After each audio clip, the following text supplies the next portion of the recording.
Arsenal are stepping up their efforts to secure what is quickly becoming the summer's most complicated transfer saga. Fabrizio Romano has confirmed direct contact between the Gunners and the representatives of Aston Villa's breakout star, Morgan Rogers, as Mikel Arteta and Andrea Berta look to secure a genuinely transformative addition to the front line. With a reported £100 million valuation placed on the 23-year-old, the move is already drawing massive, immediate comparisons to the impact of Declan Rice's arrival at the Emirates. Initially, North London appeared to have a clear run at the winger, with sports journalist Ben Jacobs suggesting Villa are perfectly comfortable cashing in before the World Cup.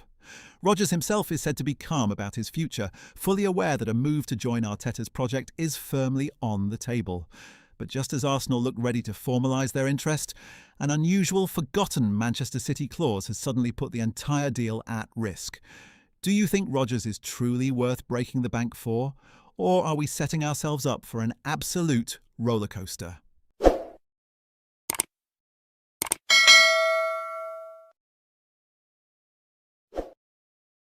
To understand why this sudden turn of events has caused so much anxiety, you only have to look at how rapidly Rogers has established himself as one of the Premier League's top young talents.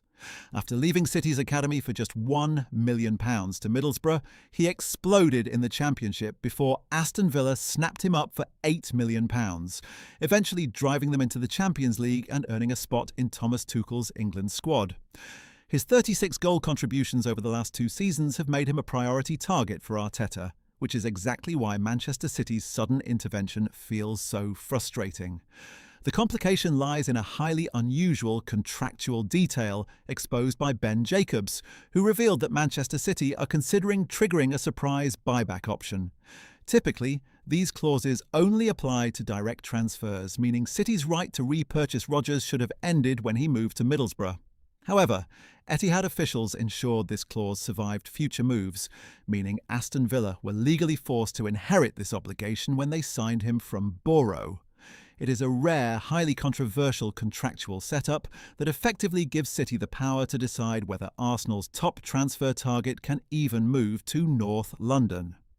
This unexpected development has naturally sparked massive frustration across the Arsenal fanbase, with many online viewing it as a deliberate attempt to stall our progress next season. There is no clear footballing reason for City to bring Rogers back into their current squad, meaning the clause is being discussed primarily to block a direct rival from strengthening.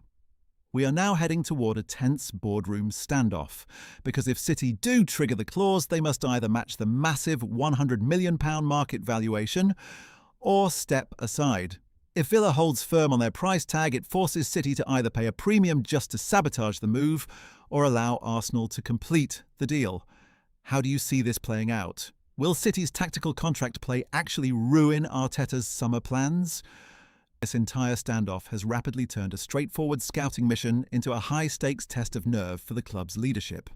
The feeling of helplessness among fans is growing, as we wait to see if Andrea Berta can find a legal counterstroke to salvage the negotiation. It is a harsh reminder of how modern transfers are won and lost in the fine print of contracts, where a rival can control your destiny without even entering a formal bid.